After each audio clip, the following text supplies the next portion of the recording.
अजहर भैया जिंदाबाद जिंदाबाद जिंदाबाद अजसू पार्टी जिंदाबाद जिंदाबाद जिंदाबाद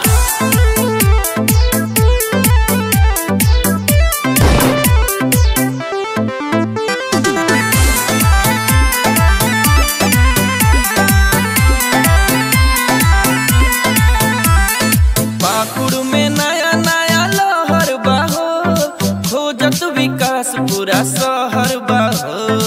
अरे लोकले के भोकाल बा उ तो बटले बा। पाकुड़ में नया नया लहर बहो खोजत विकास। এই সভাতে উপস্থিত যতগুলো আমার ভাইয়েরা দাঁড়িয়ে আছে, যতগুলো আমার বন্ধুরা আমার সাথে এসছে, যতগুলো এই সভাতে বসে থাকা আমার মায়েরা এবং বোনেরা, সবাইকে আমার দিল থেকে নমস্কার, জোহার, সালাম, আদাব। মজবুর হয়ে যে আমার এলাকার মানুষকে, আমার আগুন জনসন সব মা বোনদের সাথে যেটা অন্যায় হয়েছে তাদের সুখে দুঃখে থাকার জন্য আমি পলিটিক্সে এলাম। আমি ওয়াদা করছি আপনাদের কাছে যে আমি এই অঞ্চল থেকে, পাকুড় বিধানসভা থেকে যত রকমের ঘুষখোরি, দালালি, চমচাগিরি আমি সব খতম করে দেবো। আপনাদের হকের জন্য, আপনাদের যেটা হক, আমার মা বোনদের জন্য যেটা হক, সেই হককে আপনাদের জন্য আমি ঝাড়খণ্ড সরকারের কাছ থেকে আমি আপনাদের হাতে তুলে এনে দেব। আমি প্রত্যেক স্কুলে আমাদের যদি এনডিএ গঠবন্ধনে আমাদের সরকার হয়, ইনশাল্লাহ আমি প্রত্যেক স্কুলে একটা একটা করে জেনারেটর লাগাবো, যেন ছোট ছোট বাচ্চারা বড় মেয়েরা পড়তে না হয়। আর আমার দিক থেকে যে জায়গাতে পানির অসুবিধা থাকবে আমি একটা বোরিং গাড়ি কিনবো নিজে থেকে, আর জায়গায় জায়গায় সব বোরিং এর যত পানির সমস্যা আছে সব সমস্যা আমি দূর করে দেবো। আমি মুসলিম ছেলে, কিন্তু আমার ভিতরে জাতিবাদ নেই।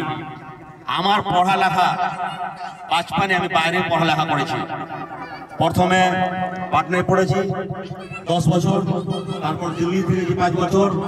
আমার ফ্রেন্ড সার্কেল এখনো মুসলিম থেকে হিন্দু বন্ধু বেশি।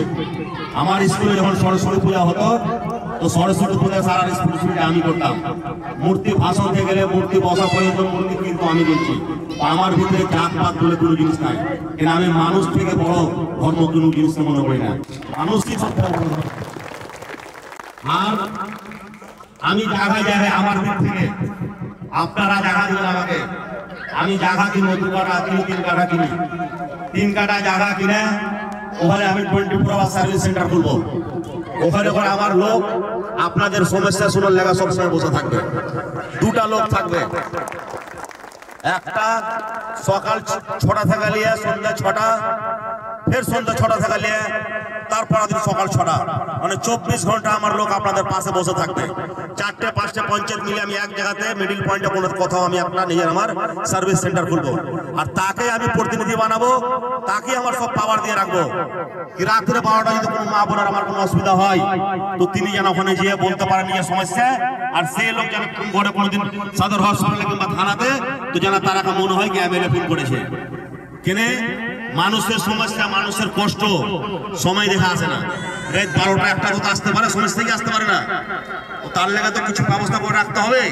আমার বাড়ি এখান থেকে অনেক দূর, আপনার যেতে যেতে হতে পারে কোনো ঘটনা ঘটে যাবে, সেই ঘটনাটা যেন না ঘটে সেই জন্য আমি ওয়াদা করছি যে আমি 24 আওয়ার সার্ভিস সেন্টার খুলবো। আর ওখানে আমি একটা বড় প্রজেক্টর মেশিন লাগাবো, বড় টিভি লাগাবো।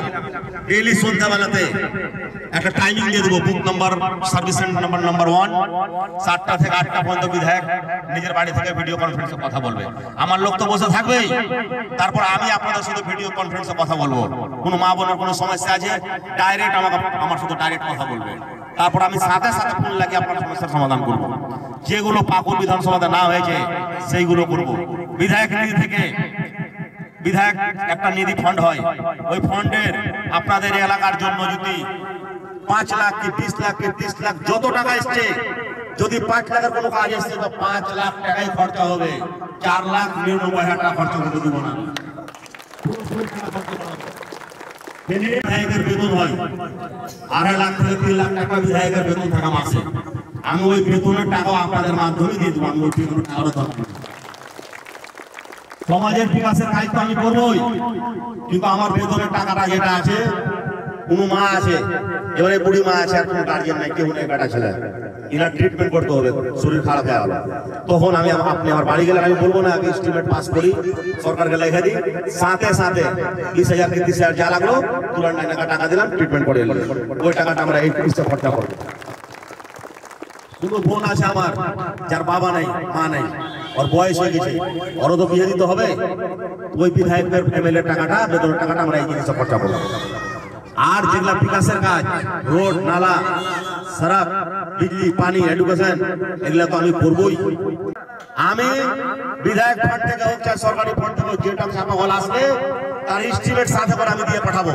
আর আমি ওয়াদা করছি যে আমি যদি আপনাদের আশীর্বাদে যদি আমি জিতি, আমি পুরো ট্রান্সপারেন্ট করে দেবো, কত টাকা ফান্ডে এলো, কোথায় কোথায় খরচা হলো, সব পঞ্চায়েত থেকে, সব গ্রাম থেকে একটা আমরা গ্রুপ বানাবো, আর ওই গ্রুপে সব যারা পড়ালেখা এডুকেটেড ভাইরা আমার আছে সবাইকে অ্যাড করবো, সম্পূর্ণ ডিজিটাল হয়ে যাবে, কত টাকা এলো, কোথায় কোথায় খরচা হলো, কি খরচা হলো না হলো সব দেখতে পাবে। কিন্তু আমাকে নেতাগিরির টাকা 1 টাকার দরকার নেই। এই গ্রামে অনেক ভাইরা আমার আছে, পড়ালেখা ভাইরা আছে, যারা গ্রাজুয়েট করে আছে, ইন্টার করে আছে, কিন্তু তারা চাকরি পায়নি, চাকরি পায়নি, কেউ টেম্পু চালায়, কেউ টোটো চালাচ্ছে, কেউ মুদিখানার দোকান দিছে। কিন্তু আমি ওয়াদা করছি, আমাদের যে প্যানাম কয়লা আছে, প্যানাম তো আমাদের ঝাড়খণ্ড থেকে কয়লা যাচ্ছে বাঙালে, আর হাম না খাएंगे और नहीं किसी को खाने देंगे। আর আমি পাকুড় বিধানসভা থেকে একটা জিনিস আমি হটে দিতে চাই কি হিন্দু মুসলিম সব আমরা ভাই ভাই আছি।